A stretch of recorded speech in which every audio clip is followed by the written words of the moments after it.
My name is Christoph Walker, 68 years old, and I never thought my only son would abandon me at an airport gate for a first-class seat.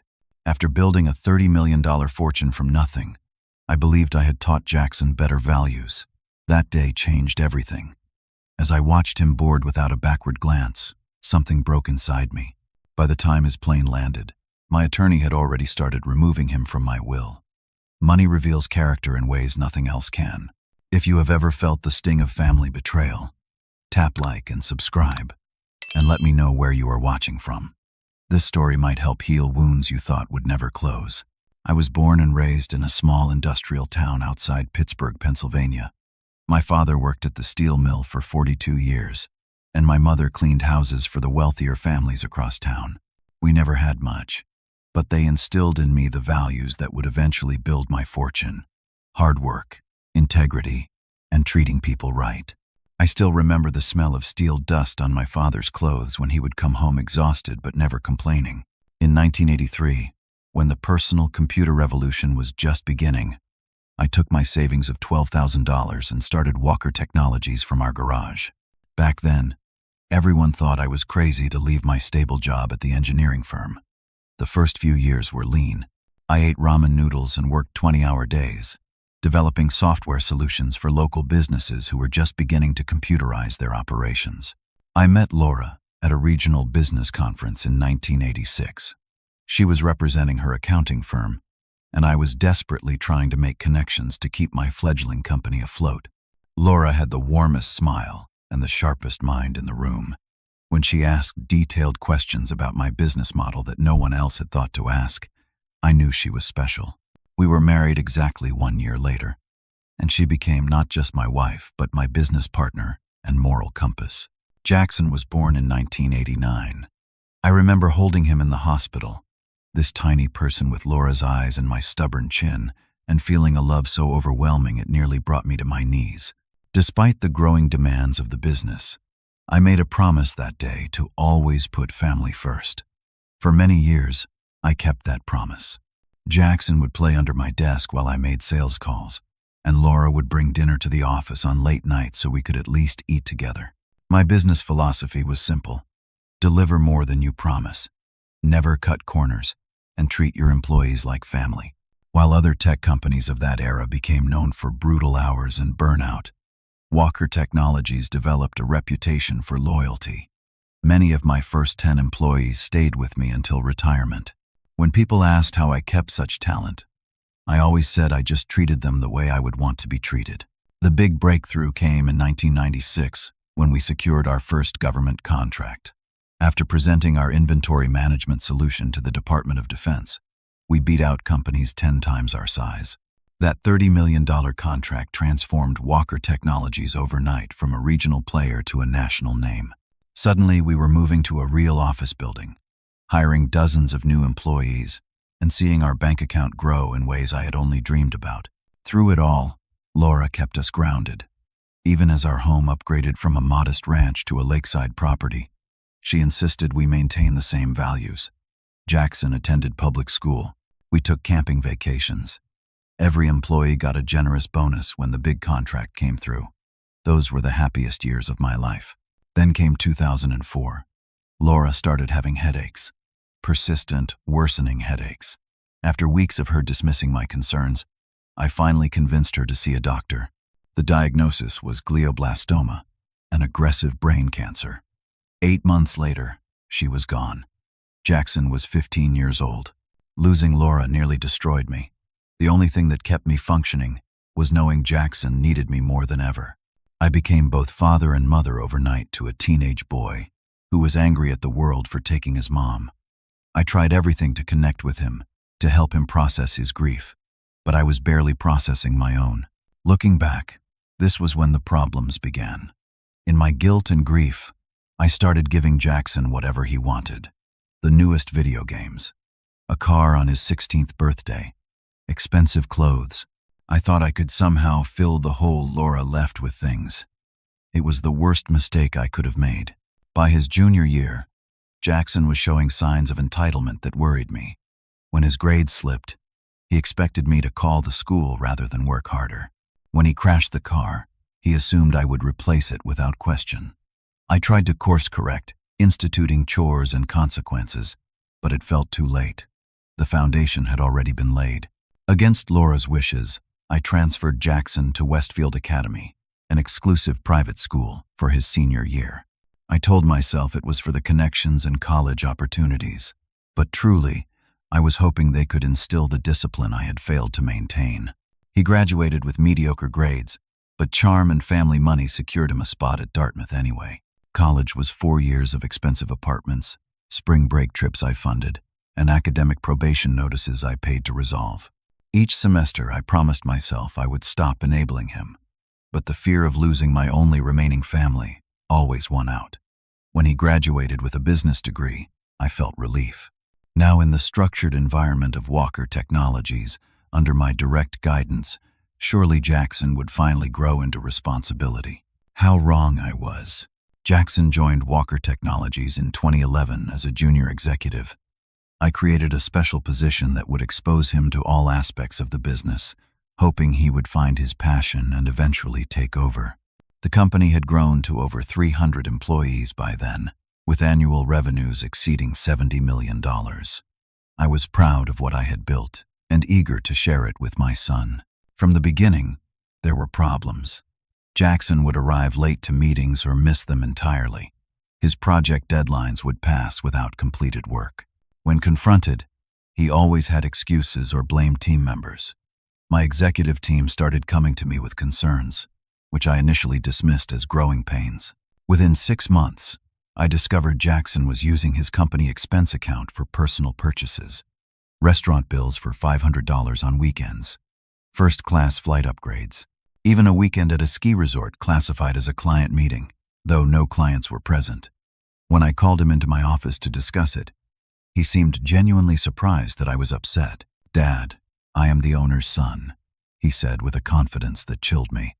"Everyone knows I will run this place someday. I need to project success to gain respect. Respect is earned through hard work and integrity," I countered. "Just like I earned it. Just like your mother would have expected." Bringing up Laura was a mistake. Jackson stormed out, and things remained tense between us for weeks. Eventually, we reached an uneasy truce. I implemented stricter oversight on his expenses, and he made nominal efforts to improve his work performance. The distance between us grew wider with each passing month. In 2013, Jackson met Allison at a charity gala I had paid for him to attend. She was beautiful, charming, and worked as a social media influencer promoting luxury lifestyle products. They were engaged within 6 months. I had reservations about their relationship, which seemed based primarily on appearances and status, but I kept them to myself.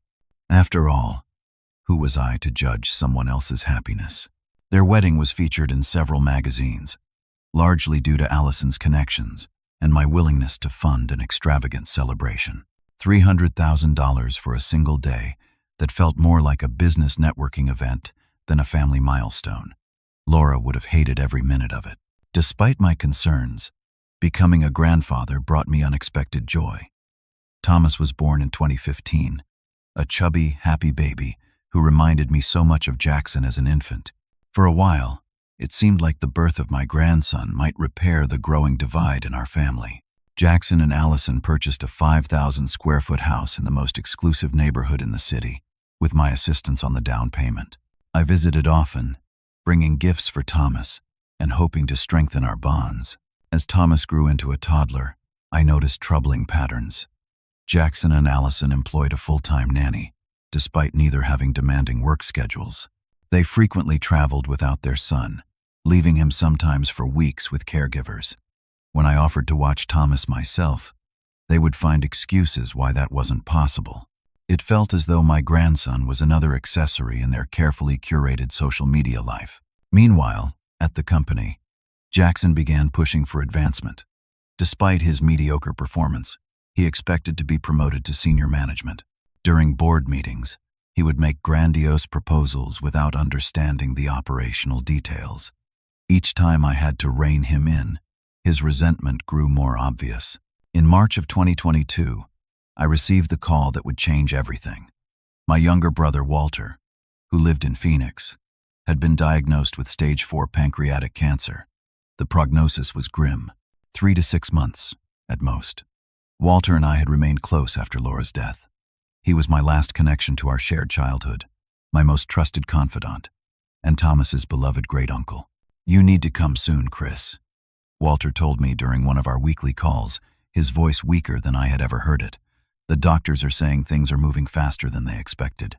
I immediately made plans to fly to Phoenix that weekend. Then I had an idea. This could be an opportunity to reconnect with Jackson, away from the office tensions and day-to-day grievances.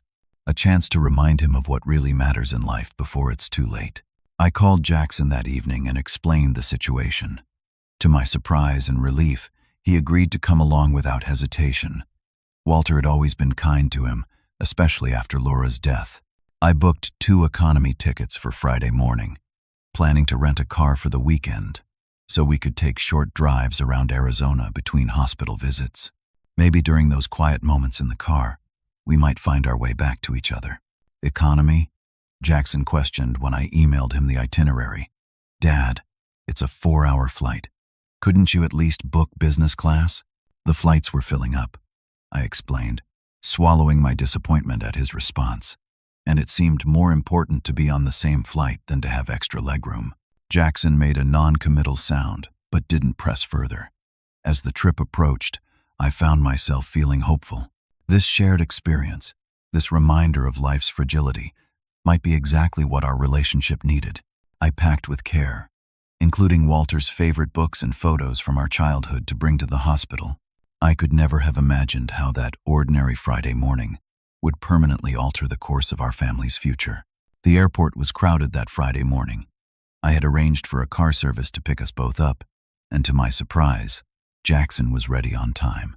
As we rode to the airport, he was distracted, constantly checking his phone and responding to messages. I tried to engage him in conversation about Walter, about our plans in Phoenix, but his responses were minimal. "Do you remember that fishing trip we took with Walter when you were 10? I asked, trying to spark some warmth between us. "Oh yeah. That was cool," Jackson replied without looking up from his screen. "Sorry, Dad. Got some work stuff I need to handle before we're in the air." At the check-in counter, we rolled our suitcases forward together. The airline attendant was friendly, a middle-aged woman with a practiced smile. "Checking in for Phoenix? May I see your IDs, please?" We handed over our driver's licenses, and she typed rapidly on her keyboard. "Mr. Walker," she said, looking at Jackson, "I see you have frequent flyer status with us. Would you like to check your eligibility for an upgrade?" Jackson immediately perked up. "Yes, absolutely." More typing, then a smile. "You're in luck. We have 1 first-class seat available, and you qualify for a complimentary upgrade with your miles." I watched my son's face transform with excitement, all traces of boredom vanishing. The sinking feeling in my stomach told me what was coming before he even spoke. "Dad," Jackson turned to me, eyes bright. "They can upgrade me to first class. That's awesome, right?" "There's just the 1 seat available," the attendant clarified, looking between us with sudden discomfort. "We should stay together," I said quietly. "This is a family trip. The economy seats are fine." Jackson's expression hardened slightly. "Dad, it would be stupid to waste an upgrade. It's not like we need to talk during the flight. We'll have the whole weekend together." The attendant busied herself with her computer, clearly wishing she hadn't offered the upgrade. I didn't want to create a scene, so I nodded stiffly. "Fine. Take the upgrade." Jackson beamed at the attendant. "Yes, I'll take the first-class seat, please." We proceeded through security in awkward silence. Jackson walked slightly ahead of me, newly energized by his upcoming luxury experience. At the gate, we found seats together in the crowded waiting area. I made one last attempt at conversation. "Walter's doctor thinks we should prepare ourselves," I said softly. "He's deteriorated quickly in the past week." "That's rough," Jackson replied, though his attention was already drifting toward the gate agent's desk. "Did you see they have a lounge here? I might be able to access it with my new boarding pass." I fell silent, watching my son fidget with increasing impatience. When the announcement came for first-class boarding, he jumped to his feet immediately. "That's me," he said, grabbing his carry-on bag. He paused, looking down at me with what might have been a flicker of guilt. "See you in Phoenix, Dad. I'll meet you at baggage claim." And then he was gone, striding toward the gate without a backward glance. I sat there, stunned by the casual cruelty of it. Not even a hug or a proper goodbye. Just "see you in Phoenix, Dad," as if we were parting after coffee, rather than abandoning his 68-year-old father to fly alone to visit his dying uncle. Through the large windows, I could see into the first-class cabin as passengers settled in. Jackson was already accepting a pre-flight drink, laughing with the flight attendant. He never once looked toward the terminal where I sat watching. "Is everything okay, sir?" I turned to find an older flight attendant, looking at me with concern. "Your son?" she asked gently, nodding toward the plane. "Yes," I admitted, embarrassed by the emotion welling up in my throat. "We'll take good care of you on board," she promised. Sometimes these young people forget what matters. When general boarding was called, I moved through the process in a daze. In economy, I found myself seated beside an elderly woman who was traveling to visit her grandchildren, 3 of them under the age of 6. She told me cheerfully, "My daughter needs reinforcements." We chatted pleasantly throughout the flight. She showed me pictures of her grandchildren, and I reciprocated with photos of Thomas. I never mentioned that my son was sitting in first class at that very moment, sipping complimentary wine while I made conversation with a stranger. When we landed in Phoenix, I texted Jackson, "Landed. Meeting at baggage claim as discussed." 10 minutes passed at baggage claim. Then 20. Our suitcases circled the carousel. I collected both mine and Jackson's, then waited another 15 minutes before receiving a text. Grabbed an Uber to the hotel. Check-in was faster than expected. "Meet you there later." No apology, no explanation. He hadn't even waited the few minutes it would have taken to help his father with the luggage after a flight to visit his dying uncle. Something hardened inside me as I stood there holding both our bags. This wasn't just rudeness or selfishness. This was a profound disrespect that spoke to how Jackson truly saw me. Not as a father deserving of consideration, but as a convenience, an ATM, a stepping stone to the life he felt entitled to. I wheeled our suitcases to the rental car counter, checked out the modest sedan I had reserved, and loaded the bags myself. As I pulled away from the airport, I realized I was gripping the steering wheel so tightly my knuckles had turned white. The GPS directed me not to the hotel, but to Banner University Medical Center, where Walter was fighting for his final days. The hospital parking lot was crowded, but I barely noticed as I pulled into a space near the main entrance. I tried calling Jackson one more time before going in. Straight to voicemail. I left a message explaining I was heading directly to see Walter and that he should join us as soon as possible. Banner University Medical Center was like most hospitals.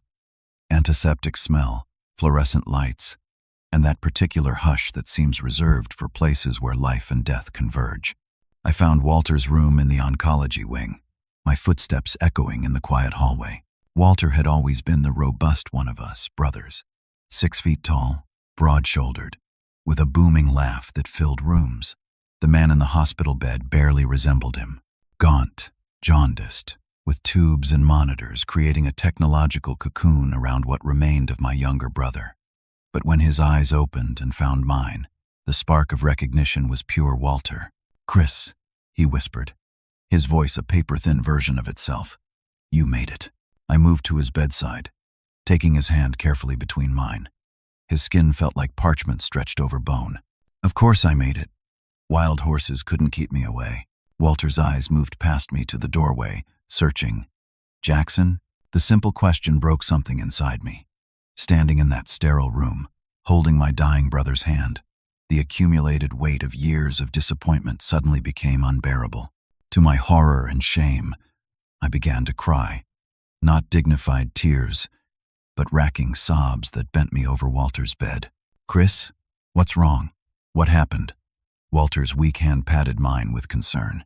Between sobs, I told him everything. The airport, the upgrade, being abandoned at the gate, the text message from the hotel.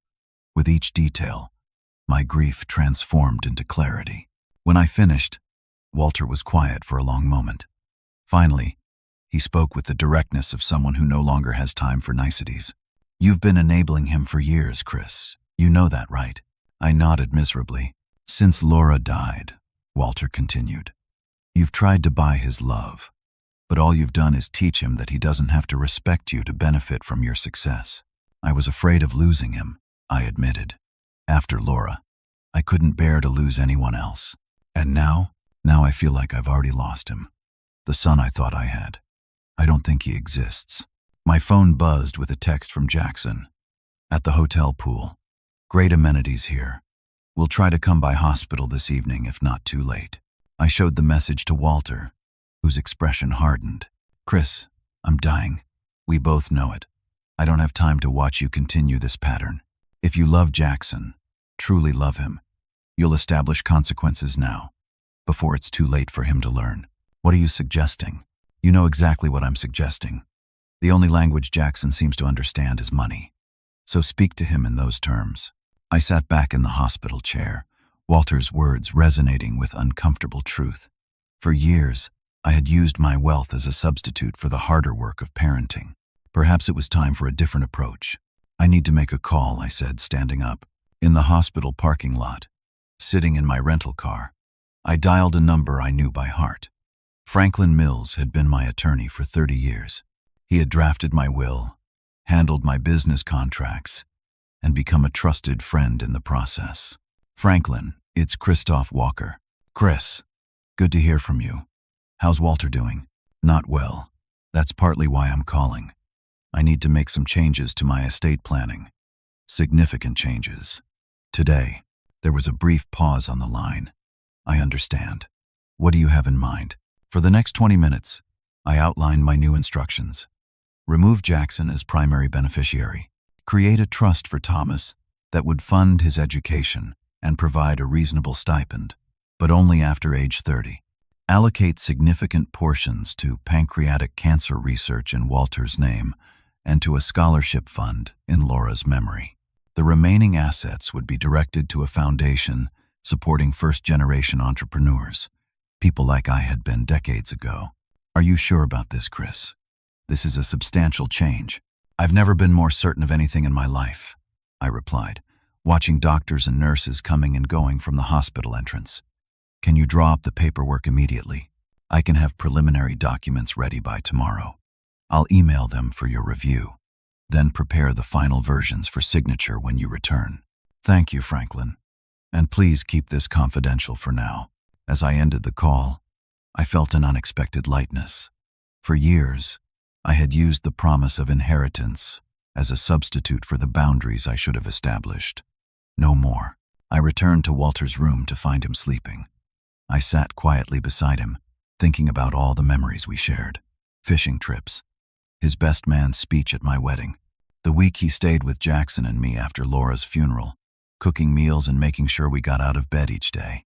Walter stirred awake after about an hour. You look different, he observed. You make the call? I nodded. Jackson's out of the will, or he will be as soon as the papers are signed. And how do you feel? Like I should have done it years ago.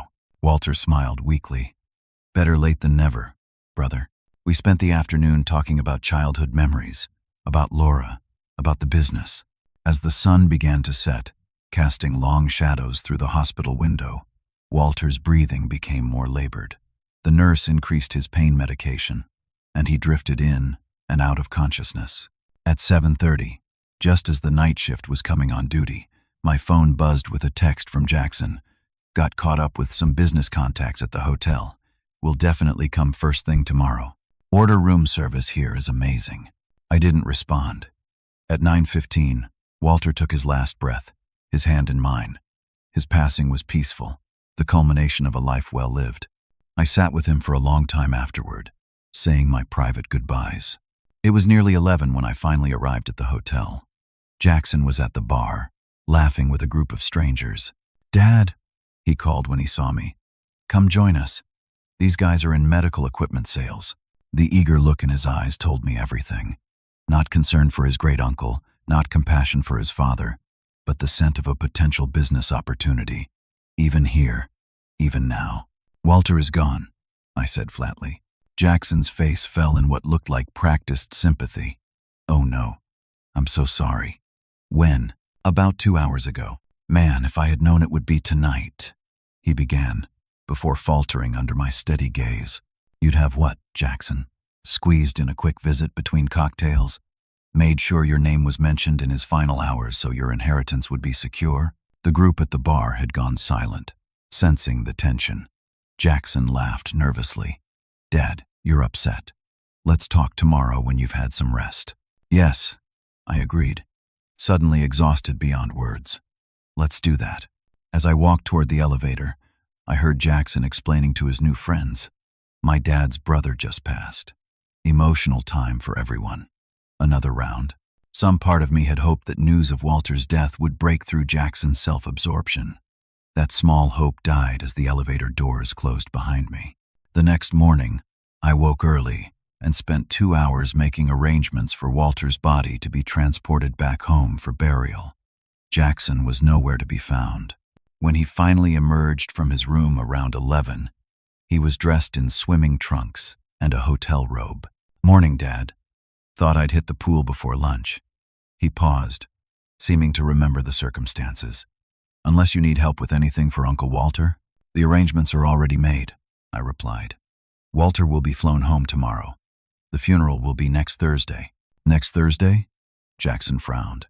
I have an important client meeting that day. Can we push it to Friday? I stared at my son, momentarily speechless. Walter's funeral will be on Thursday, I repeated. Adjust your schedule accordingly. Jackson sighed dramatically. I'll see what I can do. But this client is worth millions to the company. Interesting that you suddenly care about company revenue, I remarked. In any case, I've cleared my calendar for the next 2 weeks. Family comes first. A knock at the door interrupted us. I opened it to find a courier holding an envelope. Delivery for Christoph Walker. I signed for the package, recognizing Franklin's law firm logo on the envelope. Inside were the preliminary documents he had promised, outlining the changes to my estate plan. I scanned them briefly, satisfied with the provisions. What's that? Jackson asked, his interest piqued by the official-looking papers. Legal documents, I replied vaguely, slipping them back into the envelope. But Jackson had caught a glimpse of the letterhead. That's from Franklin's office. Is this about Walter's estate? The irony of his sudden interest was not lost on me.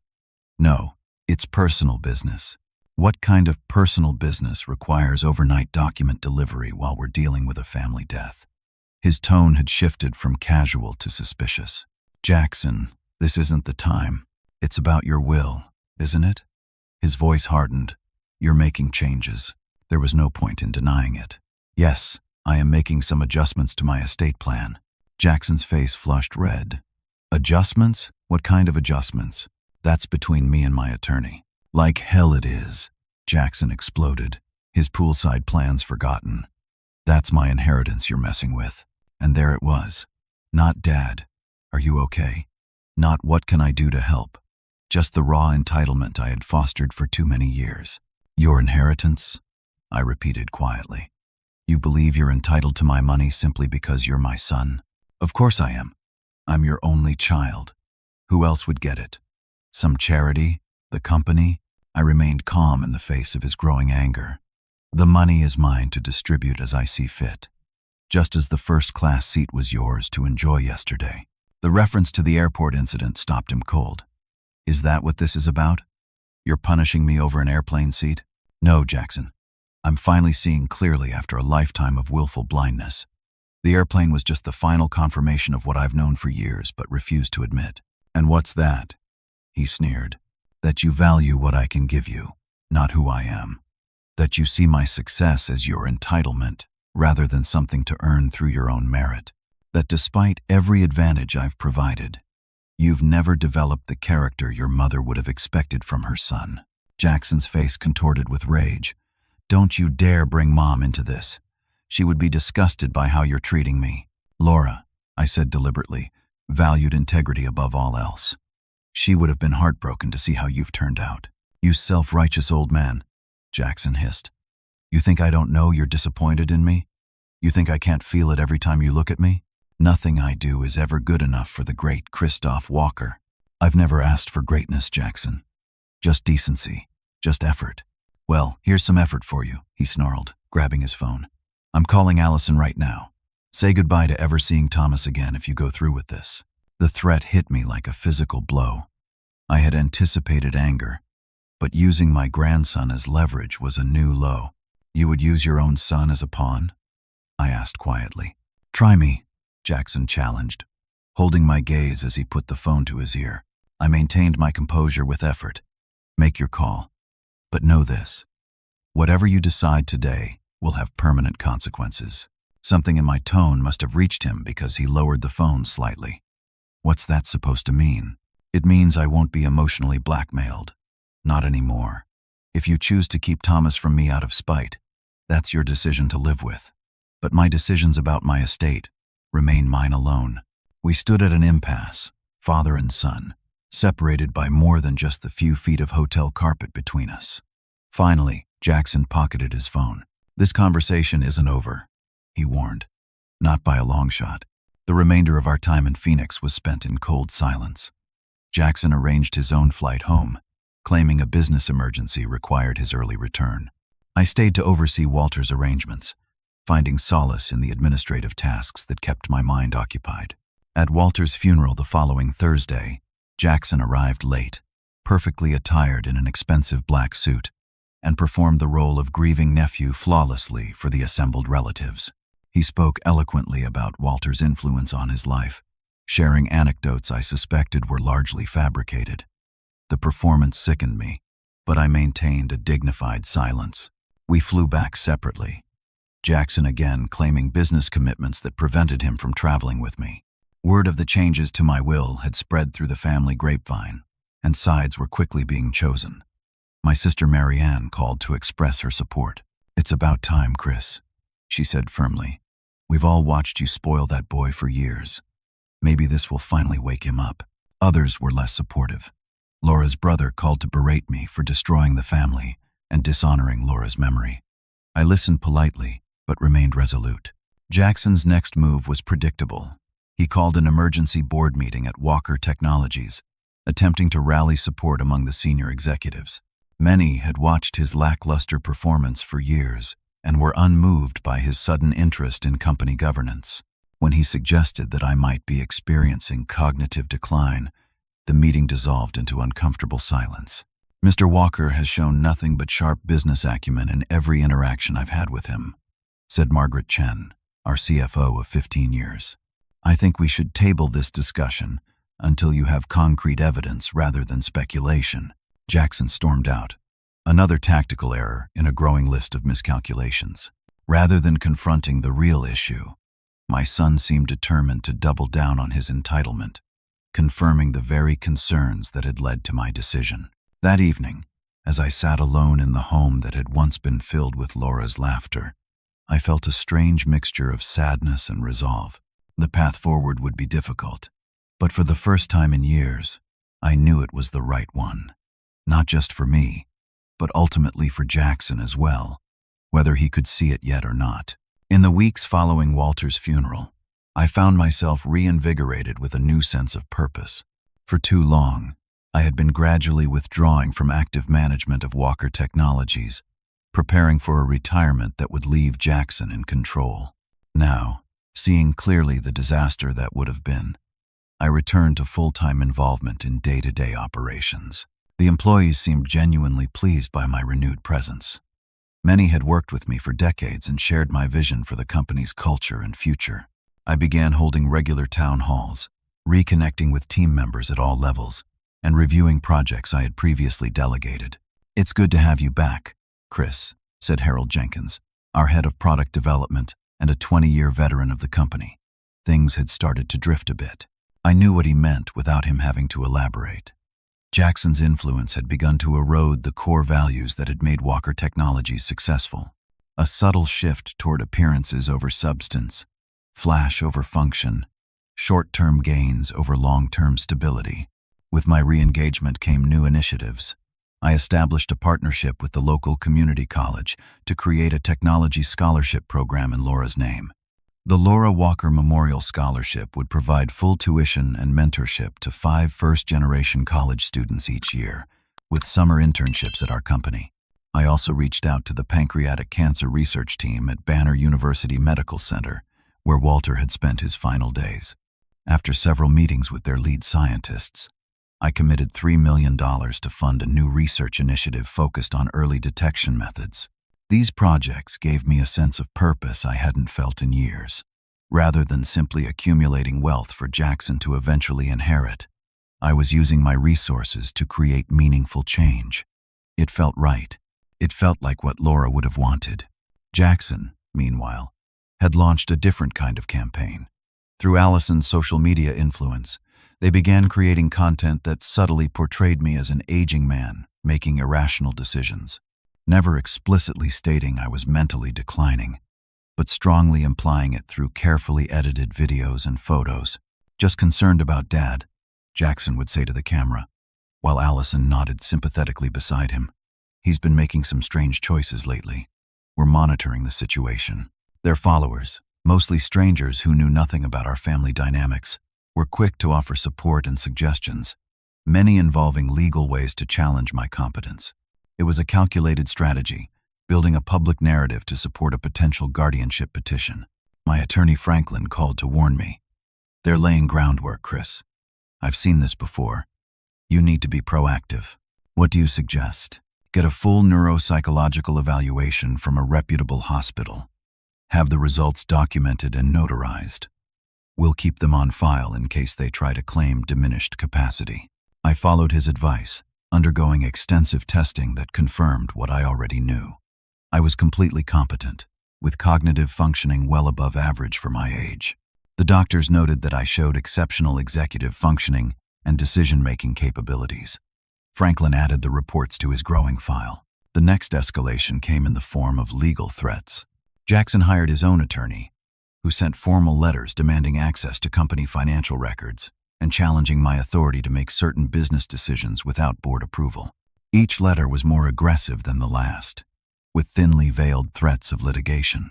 Franklin handled each one methodically, pointing out the legal weaknesses in their arguments and attaching copies of corporate bylaws that clearly established my authority. "They're fishing," he explained, "looking for any vulnerability they can exploit." Then came the unexpected development. Allison requested a private meeting with me, without Jackson's knowledge. We met at a small cafe across town, far from any of our usual haunts. Allison arrived wearing large sunglasses and a hat, clearly attempting to avoid recognition. "Thank you for meeting me," she said, removing her sunglasses once we were seated in a corner booth. I was struck by how tired she looked, without her usual carefully applied makeup. "What's this about, Allison?" She glanced around nervously before leaning forward. "Jackson doesn't know I'm here. He would be furious." "I assumed as much. There are things you need to know," she continued, her voice barely above a whisper. "Things I should have told you years ago." Over the next hour, Allison revealed the truth behind their lavish lifestyle. Jackson had a gambling problem that had spiraled out of control. What had started as poker games with friends had escalated to high-stakes casino weekends and sports betting. They were deeply in debt despite the generous salary and bonuses I provided.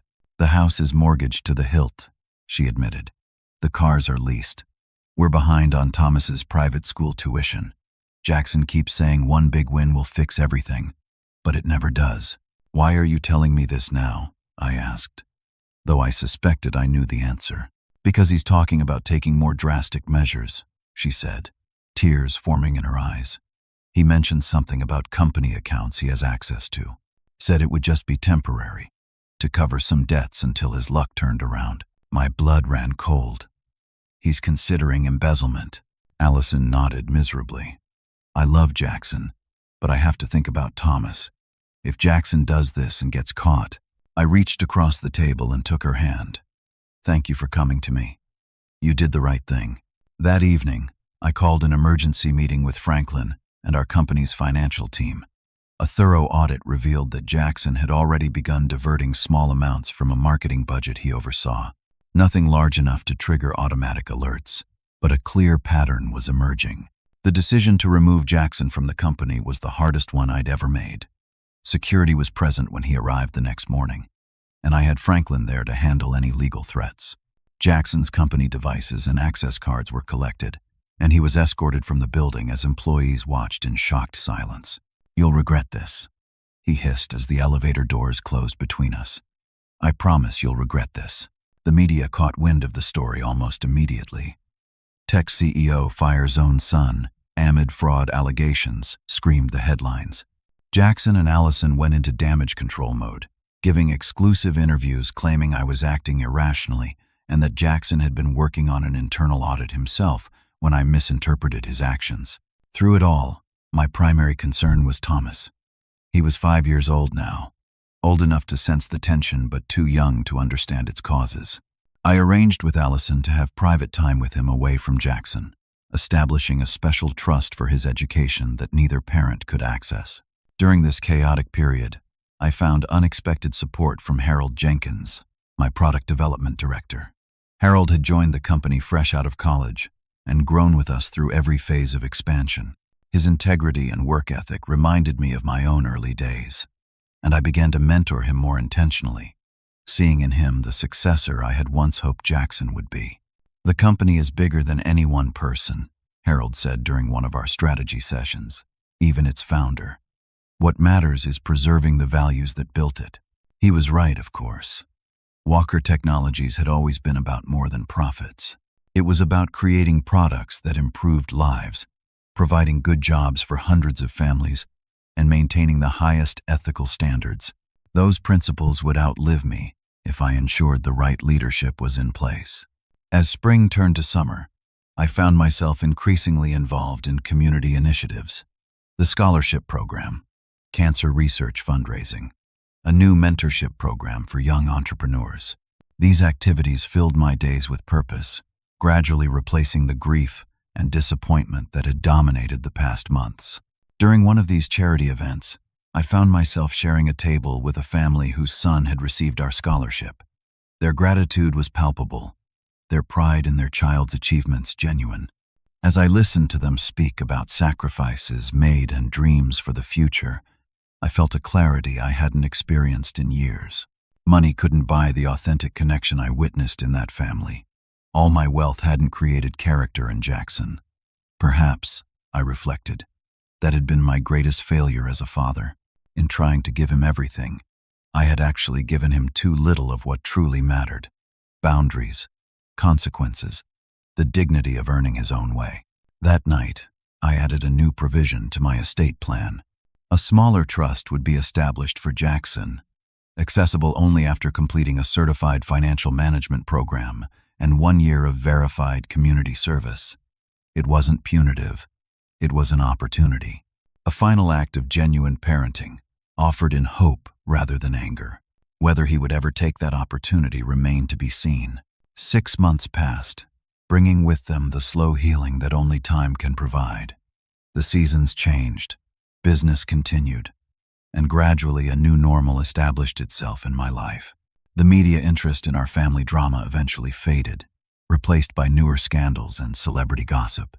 My relationship with Thomas had been preserved through careful negotiation.